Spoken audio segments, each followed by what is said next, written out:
Hi. Okay, we're back. I don't know what happened earlier. StreamYard is hating on me. I started my live and it ended right away.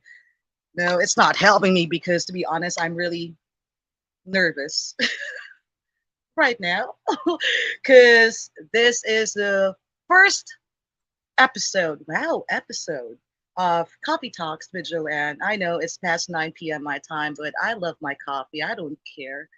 See, I have my coffee here. Coffee. I don't drink black coffee. So always coffee with cream and sugar for me. But of course, before we start this, I please do hit the like button. That is for free. And yeah, I need to look decent right now. Okay. See, the main man is here right now. It's getting I am I you've seen me a lot, people. I I always wear shirts, simple tops. Right now I look like a girl and but I need to be because again, our very first guest is he's a professional. He is one of the most respected black men here on YouTube. He is an attorney. That's why I'm really nervous. But just a little backgrounder, because a lot of you are asking me, how were you able to get him as as your guest in your live? It's like Uncle D loves me. Thank you, Moon River. Thank you. But yeah, I was in his show 3 months ago, and I did not tell him about this. I was really nervous because, you know, again, I hate it when I'm in the limelight. So he was actually the second one who interviewed me here on YouTube. And I was thinking, oh, he's an attorney, so this is gonna be like all professional interview. Guess what? I was wrong.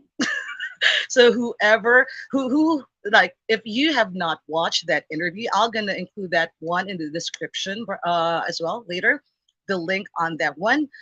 It was crazy. It was crazy, but I really had fun because again, I am that person who cannot stay serious for a very long time. But yeah, I'm very happy that he said yes when I emailed him and I asked him, "Hey, Uncle D, can I have you in my show?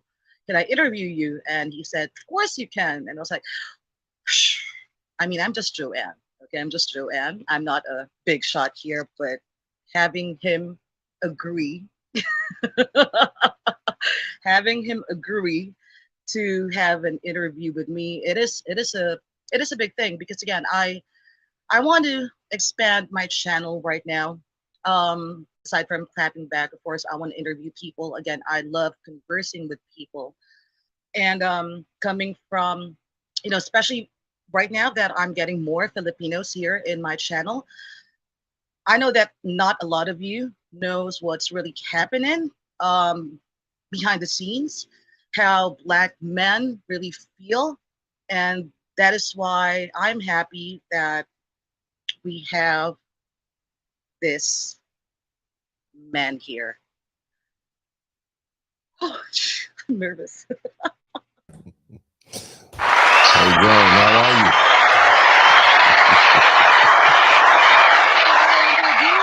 Yeah, Thank you Uncle for D, having me here. the Blizzard King, Dennis Perling, the main man. Oh, What? wow. You have lots of names, Yeah, I Uncle D. do. You do, right? Yeah. The attorney, the lead attorney. Mhm. How are you doing today? Well, I'm good. I'm good. How are you? Well, good morning to you. Hmm. It's nighttime here, but enjoying my coffee. Hmm. And first of all, really, I want to thank you for accepting my invite. In a way, I was already expecting that you're gonna say yes because I know you love me, but Wow. Everybody loves right? John. Not everybody. We know that, Uncle D. Not everybody. So, Uncle D, before we get into the questions that I want to ask you, Hmm. can you? Because right now, I'm getting new Filipino subscribers, Okay. and I want just for them to know a bit of your background. Can you please tell them who you are, Uncle D? Well, I'm an Well, American I'm an trial American lawyer, trial lawyer, I'm a father, I'm a father, business owner. business owner. I I have have a reality a TV reality show TV called show called Co-Parenting with the Co-Parenting with the Sterlings. Sterlings. Uh, Uh, in a past in a life, past life, I was a rapper, and I have what is it, 8 or 6 studio albums with Beans and Cornbread. So I've you know I've traveled a little bit. traveled a little bit, Get out there. get out So there. So, for the most for part, the most part, at this point, I'm at this engaged to a point, I'm beautiful engaged to a woman, beautiful and woman, and just just enjoying really just life, enjoying life, and also and also pretty popular popular podcast. podcast. So So, that's pretty much that's me. pretty much me. Uncle D, I didn't know that you were a rapper. Oh yeah, Oh yeah, oh yeah, definitely. oh Really? yeah, definitely. Yeah, Wow. yeah. Yeah, yeah. We're getting a little We're getting a feedback. little I don't know if feedback. you I have don't know if you have a door open. I a don't know if door you have open. I don't know if YouTube you have open or YouTube something open like or that. something like Really? that. Hold on. Yeah, but Yeah. Nope. My no. YouTube is not open. I don't know why, No. because I was just live yesterday with Uh-huh. Mike's Philippine Journey, and he's also in the US, and we did not get any feedback. Mhm. So I don't know why. Okay. I don't know. I Somebody don't. saying I There don't know. that. is an Somebody echo. saying there. Oh Yeah, my God. Okay, so yeah. here's what we will do, like what we did when you Let's not interviewed leave. me. Let's not But leave. go ahead. Go ahead. What do we What? do? Go ahead. Go ahead. What do we do? What do we Okay, do? so I'll ask the question, I'll mute Mm-hmm. myself, and then Mhm. you answer. Okay? Sure, sure. All right. So, okay, let's start off with, of course, we all know that you're Uncle D, the attorney, and Mm-hmm. you always say this in your lives. I know I've been absent so many times in your lives. I do apologize. I was just doing so many things. But my first question is that you always say that you advocate for Black men, right? Right. And I heard you, and I've seen all the live chats that we suffered for what 50, 55 years already. That's what I see. That's what I hear. So please do enlighten us, Uncle D. Why do you advocate for Black men, and what triggered you to do that? Aside from, of course, you being a Black man. Well, at in around 2010, I went through a terrible divorce. And it was the first time I'd been separated from my children, and it caused me great pause because I realized that the dream that I was promised, which was the American dream, wasn't all it was cracked up to be. What do I mean by that? It's a great country. I love my country. I love my fellow countrymen. But I think a lot of American men realize that, for the most part, we don't receive the respect that we should receive for help building this country. Now, that's generally speaking for all men in the United States. And all men have a story. The problem is that Black men, for the most part, have been forced to be uh, the mules, the work mules, the workhorses here in the United States, and left without a voice. So around 2010, dealing with my own situation, with my divorce and the separation from my children, I, like many other men, I took to social media, at the time, Facebook, and I began to voice my opinion. And what I found was that there were a lot of other men who felt the same way that I feel. And the reason I know is because I read the comment section. I interacted with them. I responded to them. Now, of course, as you can imagine, I got a lot of pushback because the lovely ladies, as I like to call them, do not want to take any criticism. And, being an African American, a Black person here in the United States, the majority of my following and friends were African American men and women. Nevertheless, some years went by. I began living my life again. Um, because I'm an attorney, I was able to rebound from a divorce, deal with the child support. I had money for lawyers. I did what I had to do. And things got better. It got to the point that I realized that, well, now that I'm only seeing my kids a few weekends out of the month, I can start traveling. One of the first places I traveled was the Dominican Republic. And for the most part, I got hooked. I love it. I began to speak Spanish. I like the food.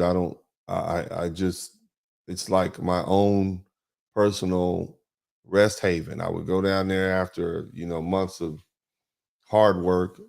And this is when I was a lot younger. So I would work from, 8 a.m. in the morning to 12 o'clock at night, pretty much every day. Um, and that's pretty much how I conducted my business. So, but at the point where I was able to get away and go overseas, it was just there was no cell phone coverage at the time. And I just had a great time, and I enjoy the people, the food, and I blended in. Nevertheless, around about 2016, I'd gotten so comfortable I would stay there for weeks at a time. I rented a I rented a house in a city in the north part of the island called Puerto Plata in Torre Alta, which is a very upscale sort of part of this particular city in the Dominican Republic. And I remember looking out from my porch with my beautiful lady at the time. And I was like, I'm sitting in my rocking chair. I'm looking at the ocean, from the side of a mountain. I got the tropical forest behind me. I got my coffee in my hand, and I'm like, this is the life. This is what I work for. And I was like, wow. But then I start thinking back about all those black men and their voices that weren't heard anymore, that weren't heard. And so I opened up my Facebook page and I began to literally cut and paste what they said onto my page. And so, and I would sometimes tag the men, and put their names, but what happened was people got so angry. A lot of people got so angry because of what these men were saying. Literally, I amplify their voice because I'm an attorney and I had a TV show at the time, often appear on Fox News. And so, they got angry with me for allowing for forcing them to listen to what these men had to say about their lives and how child support has affected them and how the women in their life have, you know, forced children upon them and how society, doesn't allow them to have a voice. And so that was back in 2016. And so from 2016 on to about 2020, I just used Facebook.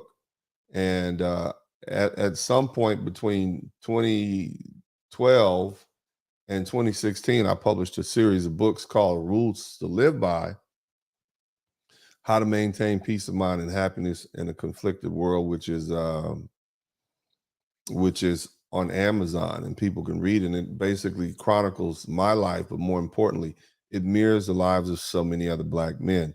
The past 50 years, black men haven't had a voice. And so, what morphed into me allowing them to speak is now me speaking on their behalf, saying what I've heard them tell me over the past um, 13 years now. And I'm just speaking, I'm cleaning up, I'm speaking on their behalf. I'm saying what they would say if they themselves were as articulate and well spoken and knowledgeable as I am. And that's how I became an advocate for black men, because I couldn't sit on that island with all that happiness and sipping my cup of coffee, looking at the ocean, when I know that black men in America were voiceless, um, and didn't have an advocate. Now, here's the thing: we always see the Pookie and Ray Ray types on television. The dudes with the baseball caps to the back and the pants sagging. But 60, 3% of black men have reached the middle class by the time they're middle age. They don't have a voice. We are overrepresented in the military. Those men don't have a voice. The truck drivers, the plumbers, the electricians, the hardworking black men that climb up the telephone poles, um, these guys, the contractors, these men don't have a voice. The hood dudes, they got a voice. They got rappers, they got, everybody will throw one of them on the television and let them say what they want to say.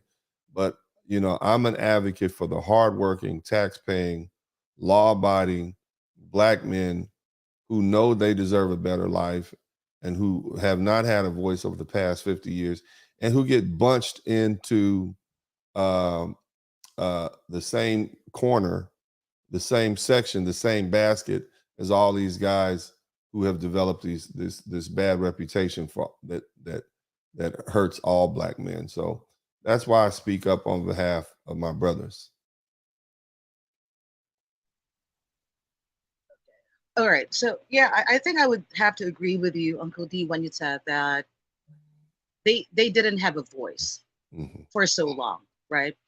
And just to tell you something, here in the Philippines, especially if especially Filipinos who are not really exposed to black men, um, you were all introduced to us as member of gangs, in the hood, living in the hood. The black man that we look up to here in my country would be the NBA players. Mm-hmm. Yeah, Michael Jordan, Kobe Bryant. That's why again there is this funny stereotype here in the Philippines that when a Filipino sees an American black man here, we're gonna instantly assume that that is an NBA player. Because again, those are back in the day. Those are the only like good black men that we know. Yeah. I think Yeah. media played a big role on that, right? So you also mentioned that, yeah, you started doing that on Facebook. Were you even surprised with the amount of black men starting to speak out, or you were already expecting it? When I first began to speak, I was pretty much a lone voice in the wilderness.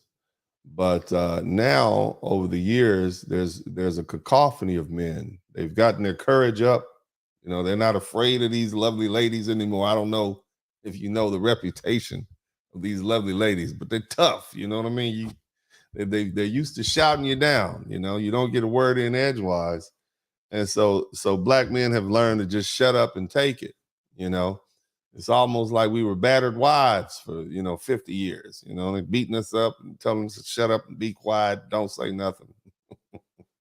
But now we're beginning to speak up. So it took some time, but now there's a lot of guys. There's even women who are advocating on behalf of black men, and I'm happy. And I was happy to have, living overseas. I've never been to the Philippines, but my experiences in South America and Central America, in many of these less developed countries, and of course, I know Philippines is not. I know you have your rural areas, but it's a major, major country. But in some of I see how the women look at Western women, and they're confused sometimes about why these women act the way they do. But nevertheless, they're speaking up now, and I'm proud of them. And it helps that we have advocates, we have allies like yourself, who see it from a distance, who's an independent third party, who's saying, that's BS right there. You can call BS from way over there, flag on the play, foul, you know what I mean, out of bounds. And so it helps it helps buttress our point, because it's not just black men saying the same thing. And I think it's begin to permeate the American psyche. In other words, men and women of all colors are beginning to realize, there's a problem here, uh, but But yeah, yeah. So shout out to you, Joan. There you go.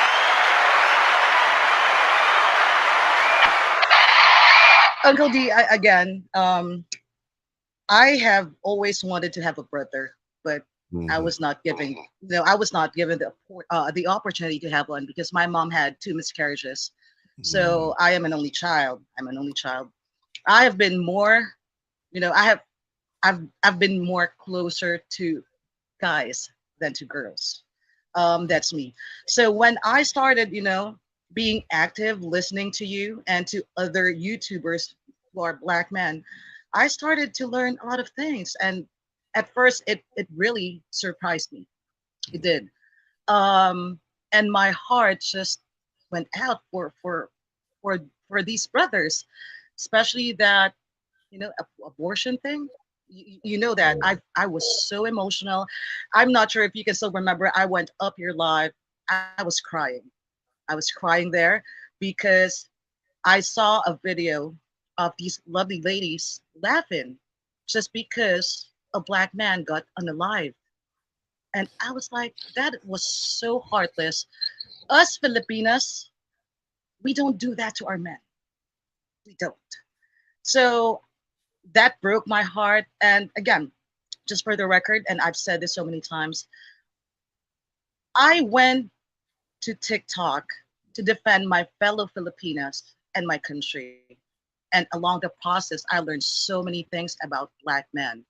And why would I side with those lovely ladies who first insulted us and who are doing these things to the brothers for so many years that, people outside America has no idea, especially Filipinos. Even I, who's really, exposed to American black people, I was really surprised that those things are happening. So it goes to my second question. This has been a hot topic, still a hot topic right now, Uncle D, and I know you support this movement, the passport bros, Hmm. the passport bros. Is it really that bad there in America right now? Like the modern westernized women? That's why these brothers just decided to leave the country and start a new life in another country. It's actually worse, because it's only so much we can say to describe it. Imagine living this existence, and as far as the baby deletion problem, over the past since 1971, African American women have deleted over 20 million uh, boys or boys and girls, baby children. Um, there's only 43 million African Americans in the country.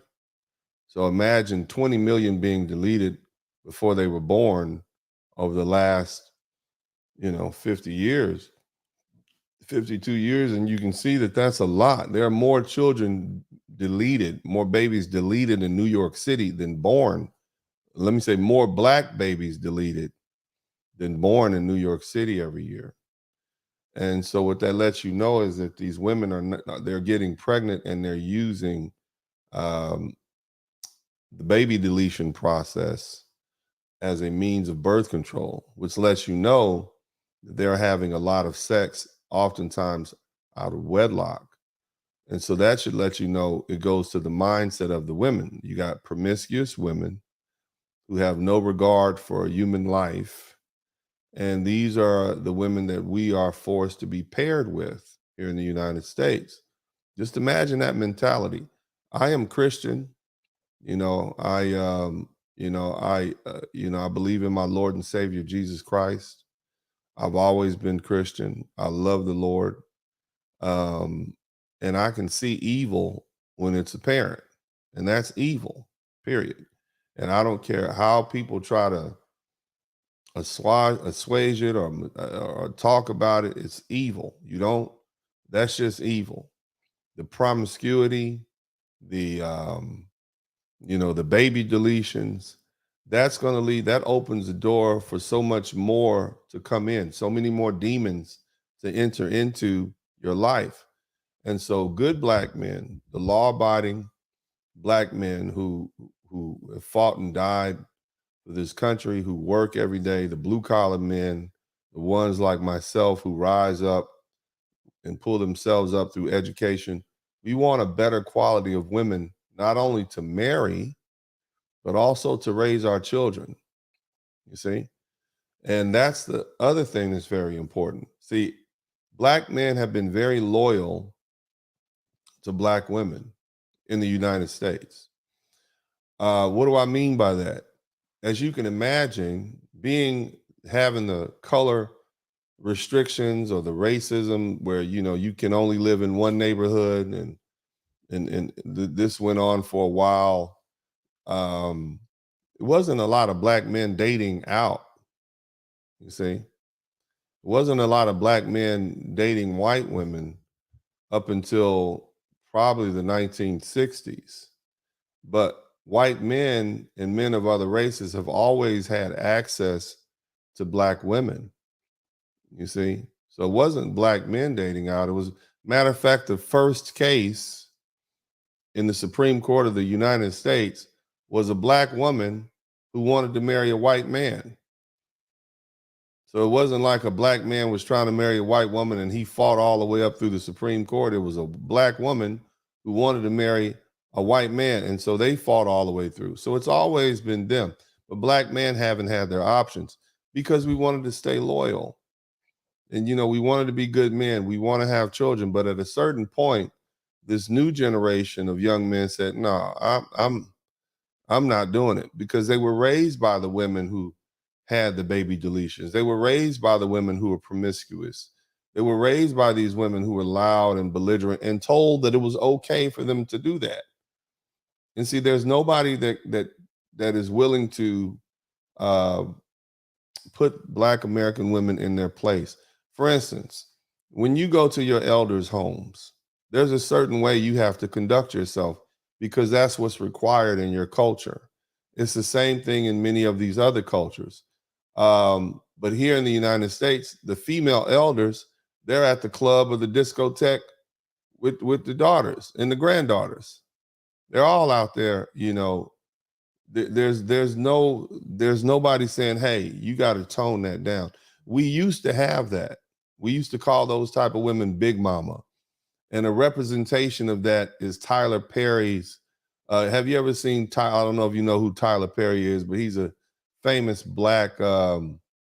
He's a black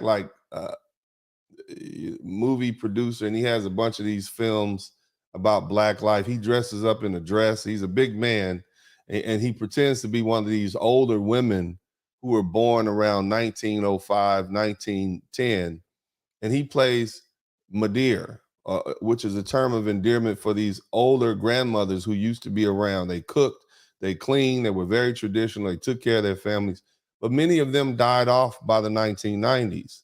And so now what you have is a whole bunch of hot girl grandmas. You see what I mean? They're 50 years old. They still out there getting, they're getting it in. And there's nobody there to regulate these young women and be an example and say, "Hey, put your clothes on, calm down, act like a wife, be a mother." And so now they've just gone crazy. So the brothers are now going overseas. They said, "No, I don't care race, loyalty, my butt. We want good women to raise our children. We want good women to marry, good women who know how to keep a house peaceful." Now, don't get me wrong. I know that Filipinos can be feisty. I've heard, okay? I know that Latino women and women of other races can be feisty, but and nobody's perfect. But what I'm saying is those are the sort of things that you would expect. What you don't expect is the violence. For instance, did you know that here in the United States, the lovely ladies are just as violent towards men as the men are towards women? They're more likely to shoot you. You see, I can pull some statistics up. The lovely ladies unalive damn near as many men as the men unalive them. You see what I mean? And that just goes to show how violent they've become. And that's a problem. And nobody wants to live. You think after I come home from being in court all day, fussing with the judge, and trying to get my client to understand, you gonna go to jail forever. You that I want to come home and argue with a wife. No, a man wants peace. All men want peace. And the problem is, it's not just black women. They're at the tip of the spear, so to speak. But all American women are pretty much the same way. They've lost their ability to be wives and being peaceful homemakers. They think there's something wrong with that. So yeah, that's why the brothers are traveling overseas, and I understand, and I support it, because at the end of the day, I want them to be happy. Because guess what happens? I'm gonna say it like this: if you got a bunch of angry men in the society walking around unhappy, who do you think they're gonna take it out on? Other men. So it's dangerous to have a bunch of unhappy men, white, black. 63% of men under the age of 30 here in the United States, they aren't even looking to date. They don't even want to go out on a date. They don't want to go to have coffee with you. They just want to stay home, play their video games, and watch porn. That's pretty much what they're doing. They pacify themselves. They're barely working. They're not going to college. They don't go to church. They've separated themselves from these institutions because they're not vested in the society. And the only way you can get them vested is if you get them married and having children, but they don't want to do that because they don't want to be stuck with these type of women. And they also don't want to have to deal with the possibility of divorce, of which 70% of the divorces that are filed are initiated by women. So that lets you know what we're dealing with here in the United States. Okay, so Uncle D, you said that um, it is getting worse. It is getting worse there in America when it comes to the modernized Western women, right?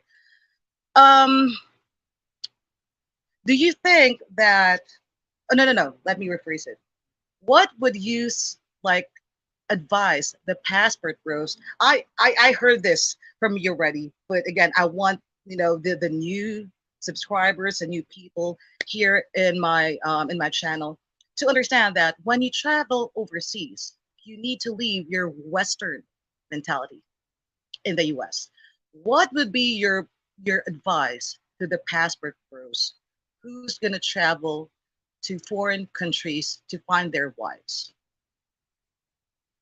Advice to them Advice is to them is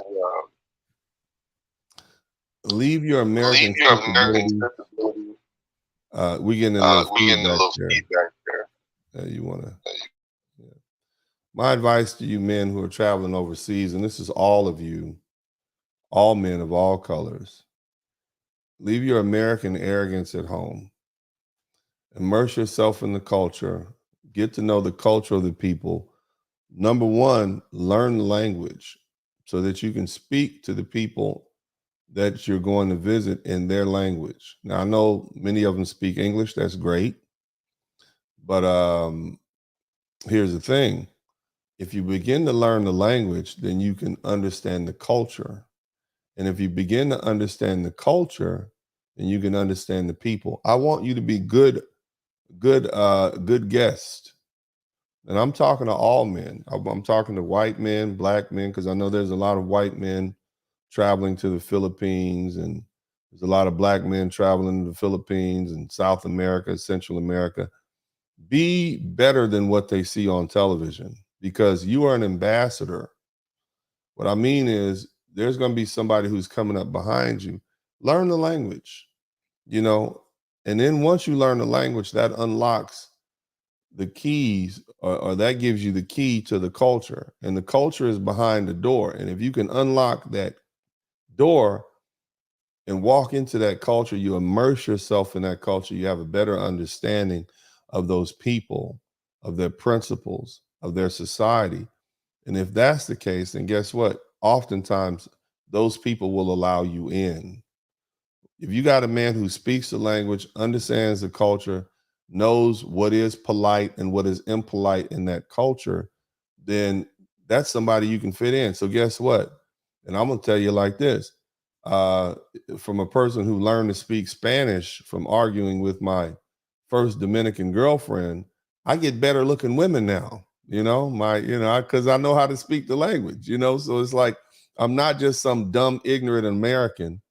I actually speak the language to a certain extent, so I fit in the family better. It's easier to become one of the family unit. And in other countries, family is first. See, only here in the United States is this, rugged individualism. I'm going to go out there and conquer the world by myself. I'm going to make a fortune by myself. The truth is, nobody makes it by themselves. We just say that. We just say that we do. But in reality, we don't. We don't just, it's not just us out there on our own. We have people that we pay and whatnot. But in other countries, family is first. And so if you want to fit into that family, you got to learn the language, you got to understand the culture, and you want to be sensitive. You want to recognize that you're a guest in their country, so you want to be polite and try to follow the customs. Be quick to apologize. If you have someone you can ask questions, that's always a privilege. um, my thing is, I always tell people, make sure you tip well. When you go to restaurants, don't be the cheap American. Don't be out there haggling and negotiating at the flea market, trying to, don't do that. Don't be that guy. But and and just come with a good attitude. just Yeah, I'm not sure if you're aware that one of the passport bros Uncle Lee is here right now in the Philippines, the average man unplugged. I think you know him because you shared one of his videos in your community page. So his name again is the average man unplugged. Rome. He was here in Metro Manila, where I am for 14 days. He just left earlier for Cebu, which is a province here in the Philippines as well. And I toured him in the capital of the Philippines, which is Manila. And then I took him as well to the biggest mall in the entire Asia. And I was like, do you see those? Do you see those? Those are families here in the Philippines spending time with each other because Uncle D, here in the Philippines, Sunday is really family time. That's how we Filipinos do it. And when you said that in other countries, family always comes first, I would have to agree because just here in my country, family always comes first. And of course, the advice that you gave, the passport bros. I mean, I've said this yesterday in my live. When you come to another country, you are the guest. So you should be adjusting to that country. The country will not adjust for you. Okay. And since, I think it was in your live that I said when you interviewed me that passport bros, whoever wants to travel here in the Philippines, I got you. I said that, right? And look, Jerome is here. Jerome was just here. We met for 3 days. I toured him around. I let him experience, the Filipino culture, the Filipino food, and he is loving it. But let's jump into the next question. And this is also a hot topic right now. And I've heard you, giving out your stance about this issue. What can you say about the women in the Black manosphere? I don't want to, me. I drop names. Okay, just pearly things, and likes like her, or like women like her. Because again, me personally, I stay on my lane. Black issue is not my issue. That's why I never, I never say anything that concerns about the issue within the Black community. Because again, I'm a Filipino, right? So this is still a hot topic. So I just want to get your opinion about that. Here's the thing. You're right.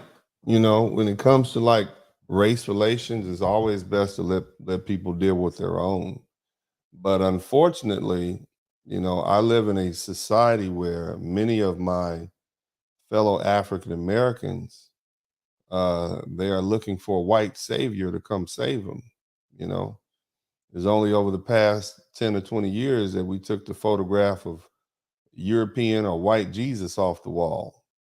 Now, the thing is, I believe in Jesus, but if he was a man from the Middle East, who grew up in Jerusalem, he probably wasn't a white European that looked like he was from Scotland.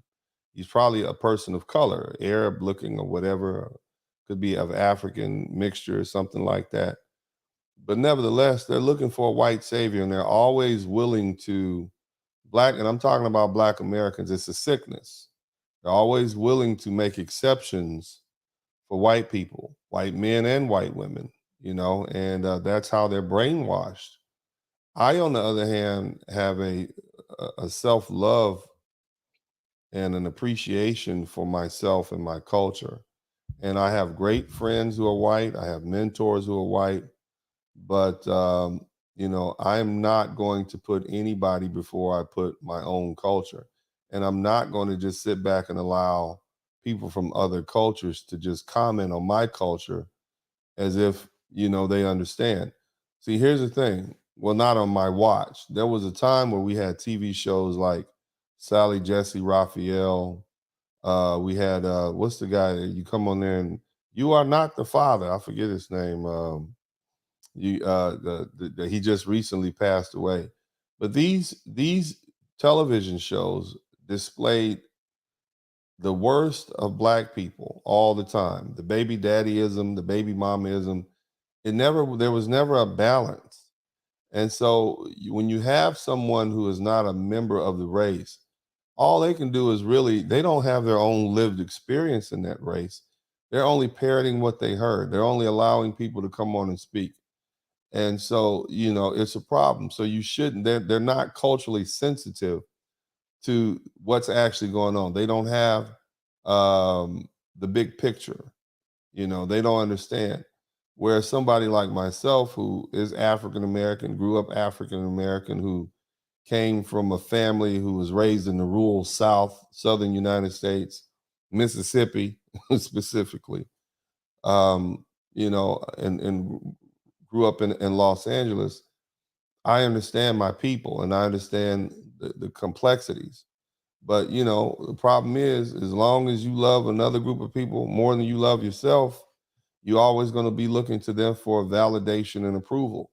I'm not like that, and that's what separates me from a lot of the other podcasters and a lot of the other uh, black men and black women in general. Now, as far as the black women podcasters, some of them are really good. Like one of my favorite is a young lady who just got married. Her name is the Crimson Cure. And she's one of my favorite. I love listening to her. She's so wise. I believe in, and correct me if I'm wrong, I believe the sister was widowed. Her husband passed away. And then she recently got remarried. So I'm happy for her. But I enjoy listening to her. Now, that doesn't mean that um, she should be the only one speaking just because I enjoy listening to her, but I enjoy listening to her. She makes sense. She reminds me of one of those older women who passed away, who are no longer here, who had a lot of sense and a lot of wisdom, who are willing to teach the young women how they should behave. So, but yeah, that's a complicated question. But do I generally think that women should be advising men on men's issues? No, I don't. I don't think women should be advising men on how to be men. I think women should focus on talking to women and making them the best they can be, and that men should focus on talking uh, to men and helping them become the best men they can be. But there is some opportunity in there to cross exchange information and help each other. But yeah, that would be my general thought, unless you have something more specific about certain the certain groups of folks, uh, ma'am. No, really, that was just my question because I know Mhm.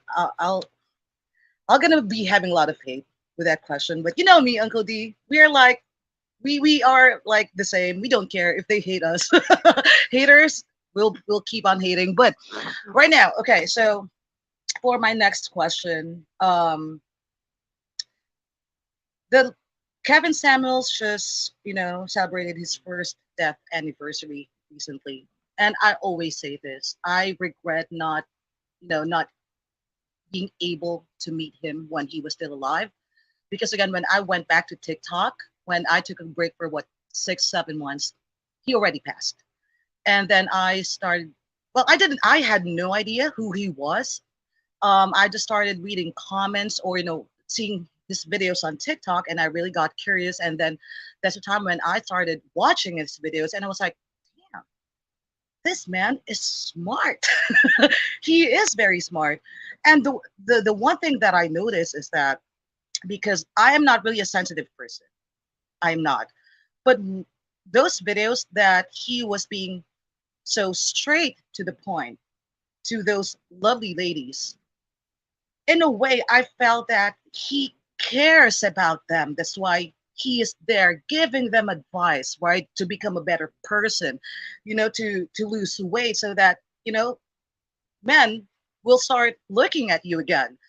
But the the worst part that I heard about the Kevin Samuels issue was that when he died, the lovely ladies were celebrating, and that was really a shocker again. So my question for you, Uncle D, is that what do you think is the impact of the late Kevin Samuels to Americans, especially to black men? Well, his impact is still being felt. I'll say that. But what I tried to do in the days that he passed away, the days right after he passed away, is I began to push back against the narrative that his enemies were trying to paint for him. Now, you may know this, but maybe some of you all don't know. Kevin Samuels and I I met my fiance because of him. And I met her, he has a Facebook group, and I had pretty much given up. I'd given up on American women. Like, yeah, I'm going back to the DR, 'cause I'm going back to the Dominican Republic. But, I'd pretty much given up on American women. But he figured that if he could screen the right type of men and the right type of women and put them in the same group together where they could meet each other, like-minded men and like-minded women, they would do what men and women do and they would get married. So, I am one of those lucky people who had an opportunity to directly reap the benefits of his work. Kevin Samuels loved black people. He loved black women. Of course, he was, good for everybody, because if you listen to him, you would learn, and you saw over the time, his crowd, the people that followed him began to diversify. And I have no doubt that if he was still alive right now, he'd probably have 2 or 3 million followers, and he'd be huge, because the words and his wisdom affected, was good for not just black people in America, who it was intended for, but also for all people, because he was basically saying, hey, let's get back to roles. Let's get back to traditional roles. You women say you want to have it all. You can't have it all. Um, and he was talking sense to them. Basically, he would say, hey, lower your standards. He would ask some simple questions. What do you think you are on a scale of 1 to 10? And some of them would say, without using the word number 7, what do you think you are? Some of them would say 6. Some of them would say 8. And he said, how much do you weigh? And then, how many children do you have?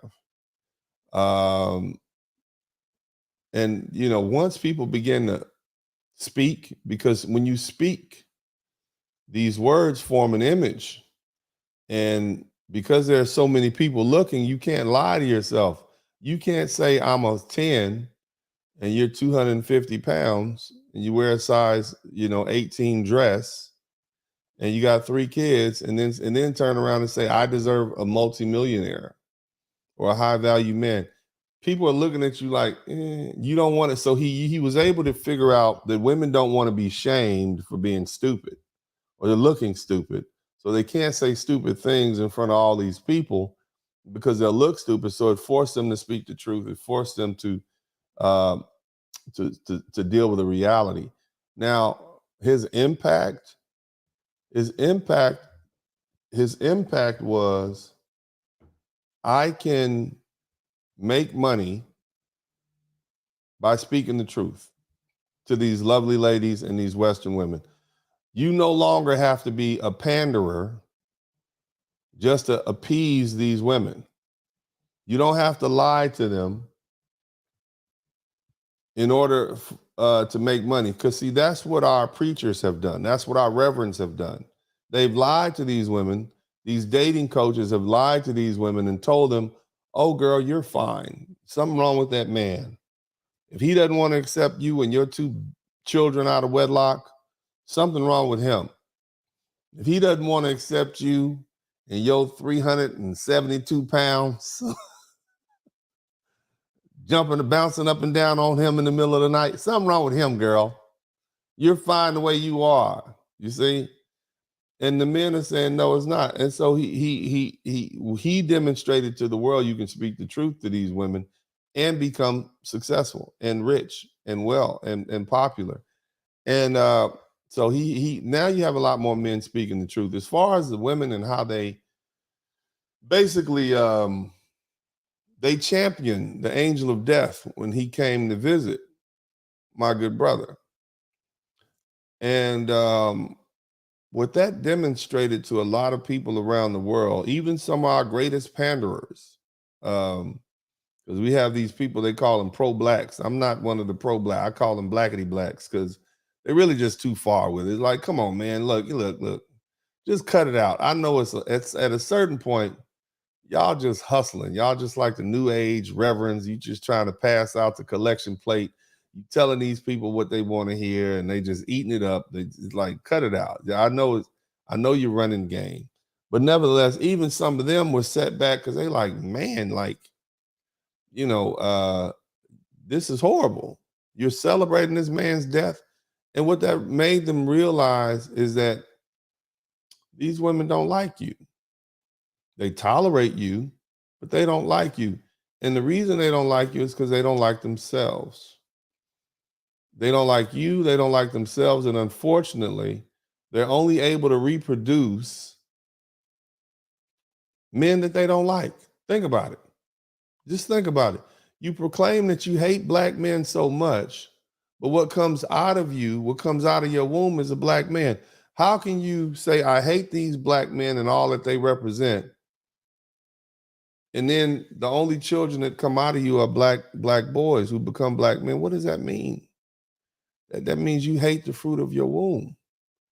And that's a hellish place to be.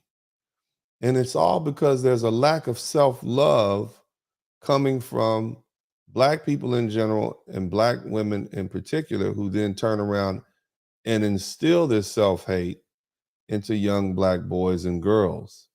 And that's a problem. That is a fundamental, it is a sickness. And it is something that our greatest thinkers, the Honorable Minister Louis Farrakhan, Malcolm X, Marcus Mosiah Garvey, the Honorable Elijah Muhammad, Sister Shahrazad Ali, and all these great thinkers have not been able to sort out, and it's a problem. Kevin Samuels came along and said, I get it, but let's do this. You become the best man you can be, and let's see what happens. Ladies, I want you to be fit, feminine, beautiful, and let's see if that works. You see what I mean? Maybe he didn't have the answers, but he could solve some of the problems. You understand what I'm saying? And so, his loss was a great loss to me personally. He was a good friend of mine. We had planned some business together, he and some other YouTubers. The thing was, we were going to take our YouTube channels, well, his channel and some of the other guy. My channel is just small channel. I talk too loud and I'm too mean to be able to attract, the type of people that they could get. But nevertheless, No, um, I have to say something about that, Uncle D, but let me mute you because of the feedback. Because I always hear you say this. I'm not like Kevin Samuels. He is nice. I am not. I always hear you say that. Please explain why you're different from the legend, Kevin Samuels. well, Kevin was a salesman, and I'm a trial lawyer. You see, His job was to try to convince you with words to come along with him. My job is to beat you up and beat you into submission and make you quit. You see? And so, by nature, I'm just pretty surly and mean. I mean, some of you so cuddly, Uncle D. You look so cuddly. I'm not.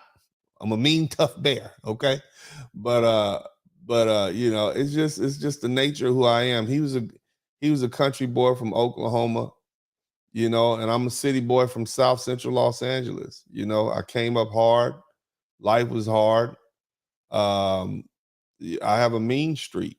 And it serves its purpose. I am very protective over those who I care about. I'm very, and I don't mind being mean and nasty to people. Um, I enjoy it, especially people who deserve it. You see, I reserve it. Like, okay, I got a little bag over here, and when I meet people that deserve it, I just reach in this little bag right here and I pull out and I just sprinkle it on them. You see, now here you go. Here's an ass whooping for you, and an ass whooping for you. Here's another free ass whooping for you. You see what I'm saying? And I like it. I like being. I like giving people what they ask for. And I just take pleasure in it. So I mean, it's not emotional. And there's been a couple of times when Kevin said, "Look, just chill, just come on back down. Don't worry about it." And it's just I'm just different. But that's why he brought me along. Not necessarily because of my YouTube page, okay, but because I'm that guy. I'm the enforcer. And it helps that I'm a seasoned trial lawyer. So I know how to you know get stuff done, so to speak. And it's what makes me good at what I do. I've been practicing law for 23 years. I have, dozens and dozens of people who say how good I am, online and whatnot. And then I've never lost a trial. Uh, so, this is what, I've appealed cases. And when I was a young lawyer, my boss, the guy that taught me, short guy from Chicago, a little Jewish guy, and he said, "You never back down. You never back down." And his name was Michael Began, rest in peace. And that's who taught me how to practice law. I'm 6'5", he 5'3". We walking in the court together. He's a stout little man. He was a college wrestler, but you never back down. I did whatever he did for several years. And even after I left his firm, we still maintained contact. And he was one of my greatest mentors. And so that's how I learned to practice law, with a tough Jewish guy from Chicago. And so I just don't back down. He basically said, it's okay to be an advocate for your client. It's okay to be an asshole. It's okay to push. You don't have to play that subservient role that society tells you to play. You push, you push, you push, you push, and you be an advocate, a strong advocate for your client. And if you don't like something the judge says, take an appeal. Take an appeal from the appellate court. And early on in my practice, I took that to an extreme.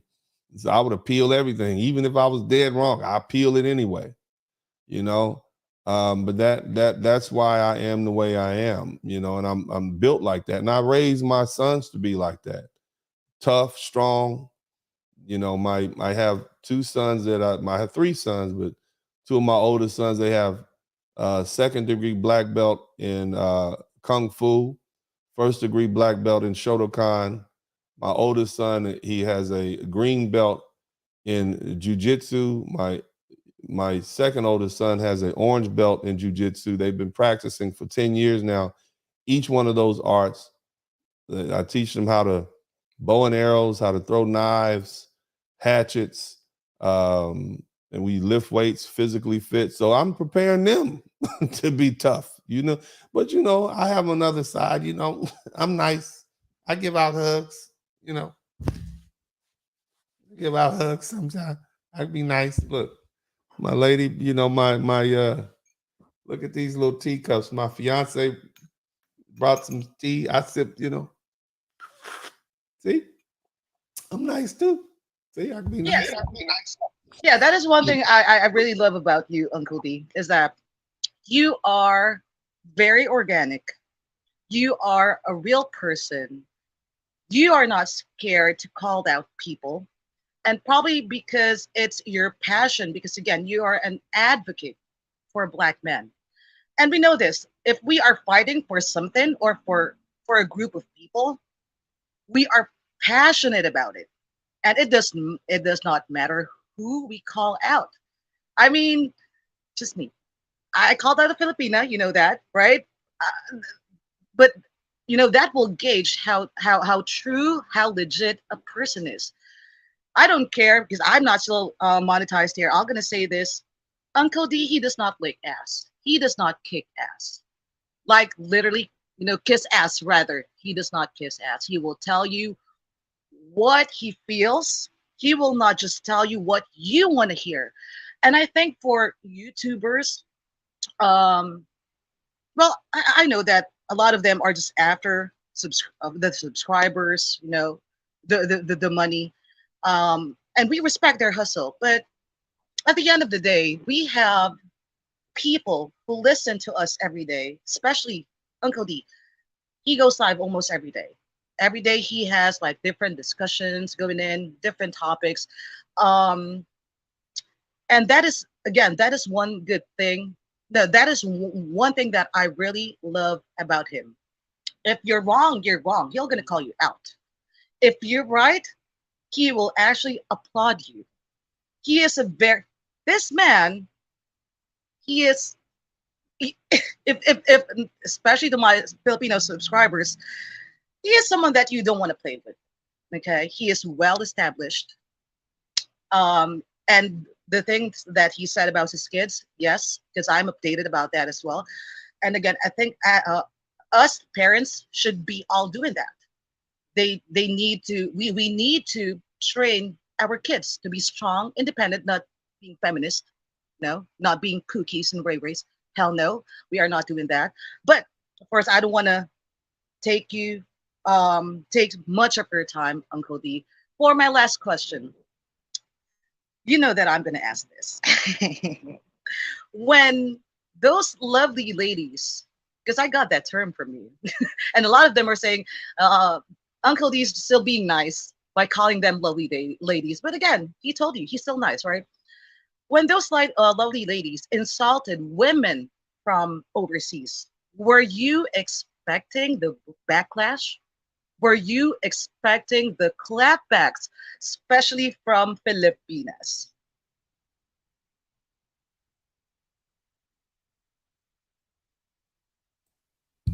I predicted I that it would predicted happen. it. I told the guys years ago, I said, look, you're not going to just keep talking bad about these people from overseas who love their country, and they're not going to begin to clap back. Now, they may not speak English in Brazil, and they may not speak English in Colombia and these other places, but at some point, you are going to get the clap back because, see, the lovely ladies, and the reason that I call them lovely ladies is because, as I said before, I'm a Christian. I don't want to be called them rotten, raggedy, no good sons. I don't want to do that all day. That's bad on my spirit. I'm trying to get in the pearly gates and see the Lord. Hallelujah, God. You know what I mean? I can't have, when they read my scroll and say, damn, you've been cussing your ass off talking about these ladies. So I just call them lovely ladies because that's better for my spirit. Now, sometimes I'll slip up when I get angry and I'll call them, I'll be a little bit more accurate with some of that based on some of their behavior. But for the most part, I like the term lovely ladies because we all know what I'm talking about. And I don't want to damage, I don't want that on my tabulation when I'm trying to walk through the pearly gates. Praise Moses. Hallelujah. But yeah, I knew it was gonna happen. Nobody who loves themselves is just gonna sit up and let you keep talking bad about them forever. You mad because your man left you. Okay, your men are leaving you, and so you want to talk about the woman that he leaving you for. Shit. Hey, let me tell you something. That's one of the worst things you can do. Now that makes her want him even more. Hold on a minute. Hold on a minute. You mad at us because your man is leaving you? Well, what are you not doing at home? It makes those women be like, yeah, I'm sure there's a lot of Filipino women saying there are men coming from all over the world to come be with us. I'm sure you lovely Filipinos are like, when the Filipino men get out of line with you, don't make me go get one of these Americans. Okay, they right down here. I'll go get one of them right now. All right, they coming from way overseas to come pick me up, and you don't even want to walk down the street to come see about me. Yo, yeah, I would. Yeah, I'm sure. But that just lets you know you got a good group of women over there, and a lot of men like them, and there's nothing wrong with that. But yeah, they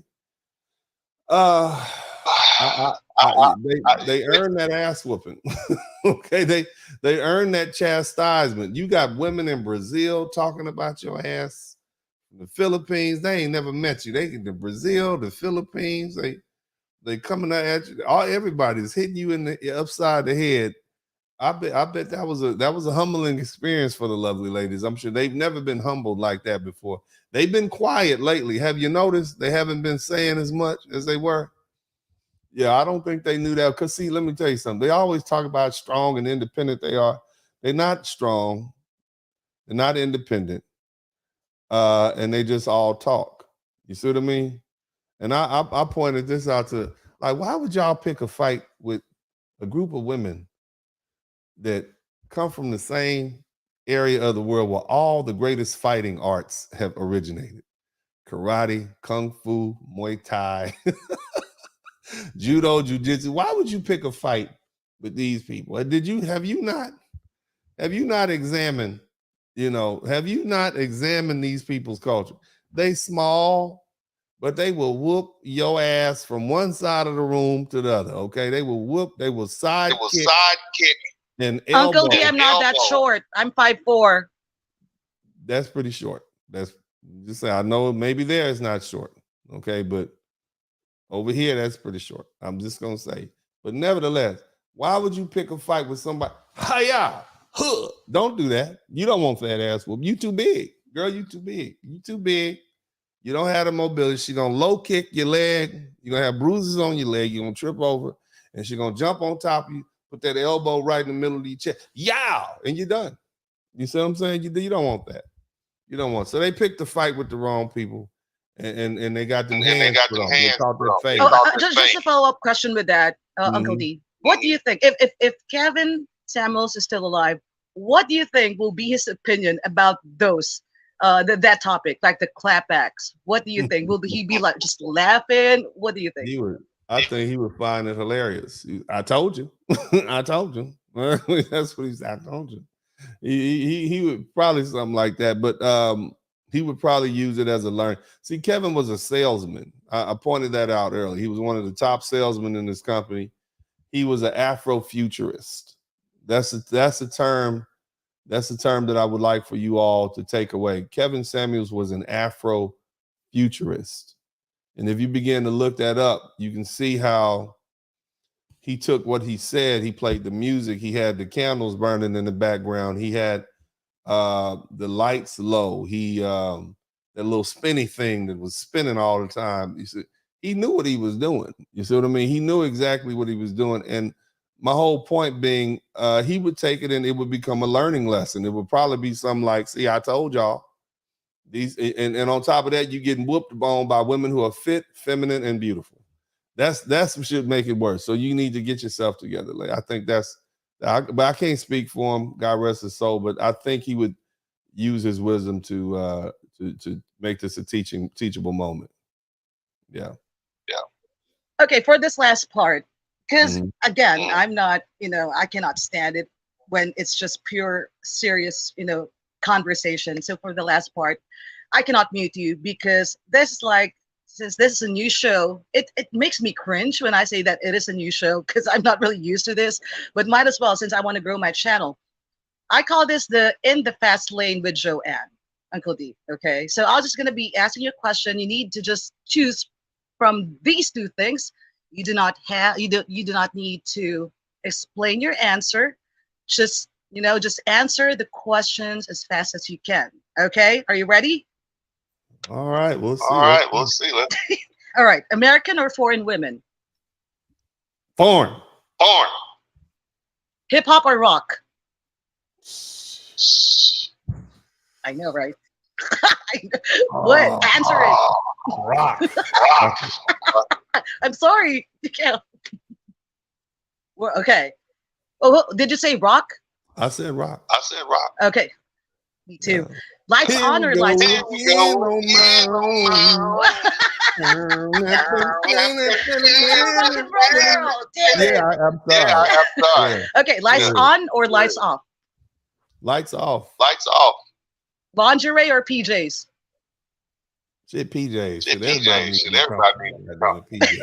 Are are you a pleaser or a receiver?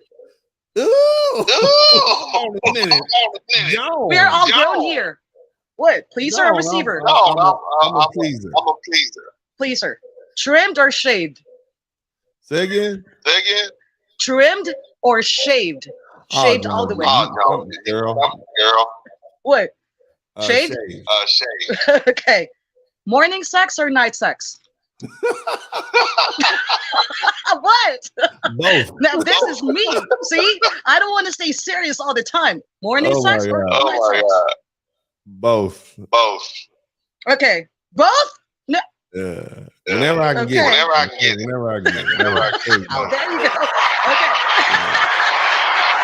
Whenever the Lord hits me. Lord hits Whenever the Spirit All hits right. me. me. Amen. Amen. Praise God. Last Go ahead. question. This is the most important one. Just Pearly Things or Joe and Jay?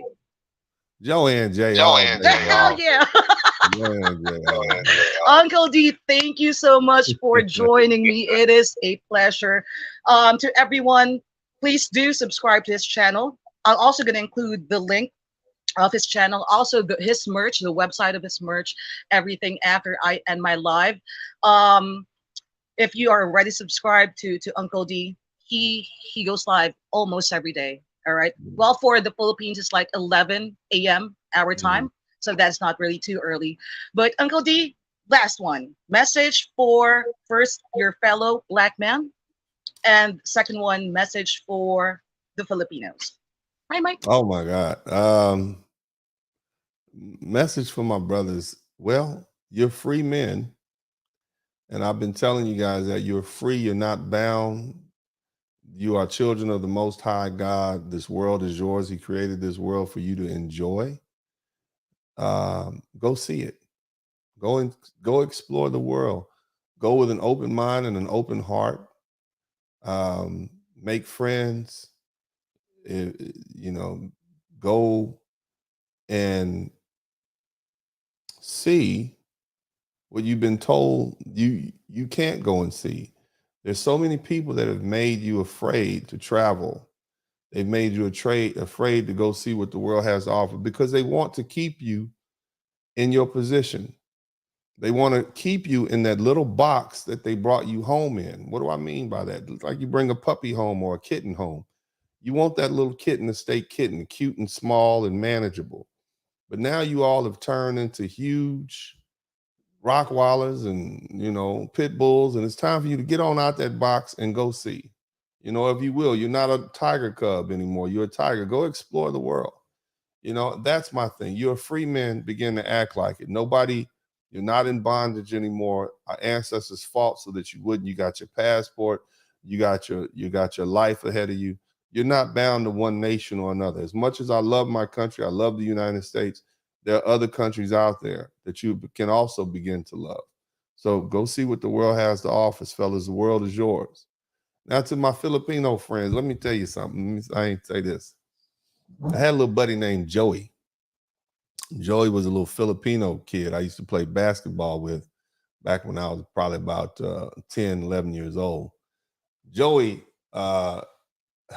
lived in a house between two of his other relatives. In other words, they had these huge houses back in Los Angeles, and they all live right next to each other. They're very close. They stuck together. Beautiful family. There was a church on the corner, a Filipino-run church, and so I would play basketball at the church. Joey would, big fan of the Los Angeles Lakers. And I'm a sturdy kid. I'm chunky. And Joey was quick. And Joey would do something like this. He would play basketball and he would tell you what he was doing while he was doing it. Joey goes through his legs around the back, frees up, bam, jump shot in front of the fat kid. Joey takes it out. Joey steals the ball from the fat kid, elbows him in the chin, bam, goes up, layup. I hated Joey for a long time. I did. I did not like Joey. I was angry with Joey. I was mad at Joey. But I wish I had more Filipino friends like you, and then so I have a better picture. But I forgive Joey now. Now that I know it wasn't just him. I mean, it was just him being an asshole to me. And big shout out to all these beautiful Filipino people. Thank you so much for your contribution and your wonderful history and what you've contributed to the world. You're beautiful people, diverse people. And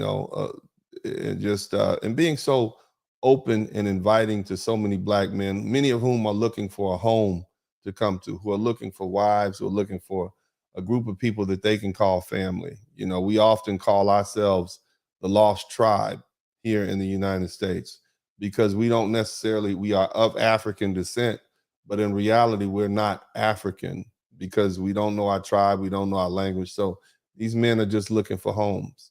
And so I thank you, and I thank your countrymen and the lovely women there, for opening their arms up and embracing them and be open-minded with them. Teach them. They want to learn. That's why they're there.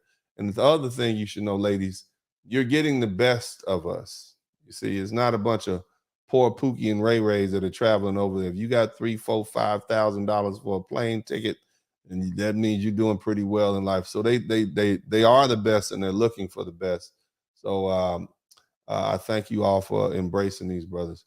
But that's all I got That's to all say, I got bro. to say.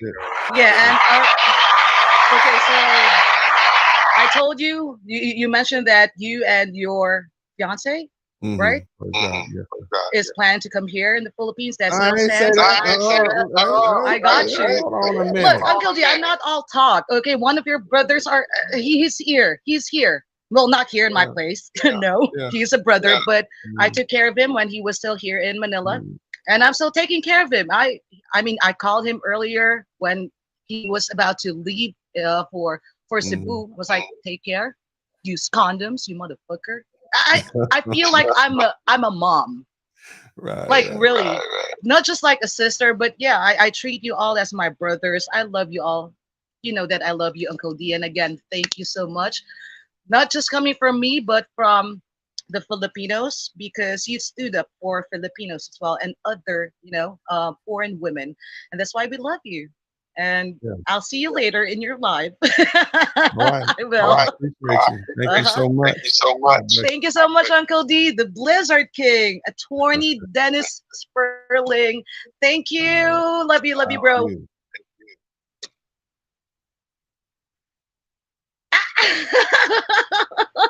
Well, I'm gonna screenshot that later. I love him. I love him. I love him. Okay, hold on, Uncle D. Uh, I don't know how to. Oh, there you go. Wow, that was great. That was. At first, I was still nervous because, whew, first interview in my show. It makes me cringe in my show. But thank you all for. Now I can brush my hair. Province girls are popping. Shut up, big man. I'm a city girl. But again, thank you so much to the Blizzard King, my big bro, Uncle D, the lead attorney, Dennis Sperling. But of course, thank you all for being here, my moderators. Did you not notice that we did not get like a single hater here? Well, probably they're still sleeping because what? It's only 10:30 in the morning Eastern time. So, oh, thank you, thank you, thank you. I mean, I know, right? I mean, now I'm like, um, this is what I love to do. Although this is like the first time that I interviewed someone, I always have a panel live and I was still streaming. Um, but this is my first ever interview. At first, again, there were still like jitters. I'm still kind of nervous, but he made me feel so comfortable. Just before we went live, I was like, Uncle D, I'm nervous. I'm nervous. And it's like, You can do it, girl. You got this. You got this. That's why I love him. I love him. So, to my Filipino subscribers, please make sure that you subscribe to his channel. He is almost at 60K. I think right now he is on 59,400 plus subscribers. Let's help him get that 60K because there are other YouTubers who are who are only speaking about things that their viewers want to hear, and they have what 100K subscribers, 200K subscribers. So Uncle D deserves to be in 100K subscribers now. He does. Yeah, Mike, you're late, but you can always live watch the live replay. But Mike, are you still here? Because we need to. Hi, Baruch. Is it Baruch or Baruch? Because me and Mike, we're gonna do something as well, but not here on this live. It's gonna be pre-recorded. I told him let's do it after the interview, so I will still look decent. Again, I'm not really. You are not used to seeing me like this, right? So trust me, after this, I'm gonna change. Thank you, Uncle D. I love you. I love you. I love you. I love you again. Please, to my fellow Filipinos, pag hindi kayo nag-subscribe diyan, ha, yari kayo sa akin. Oh, yari kayo sa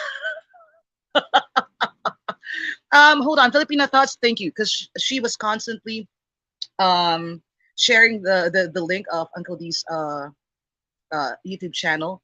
There you go. Please, please. That's the link. That's the link right there.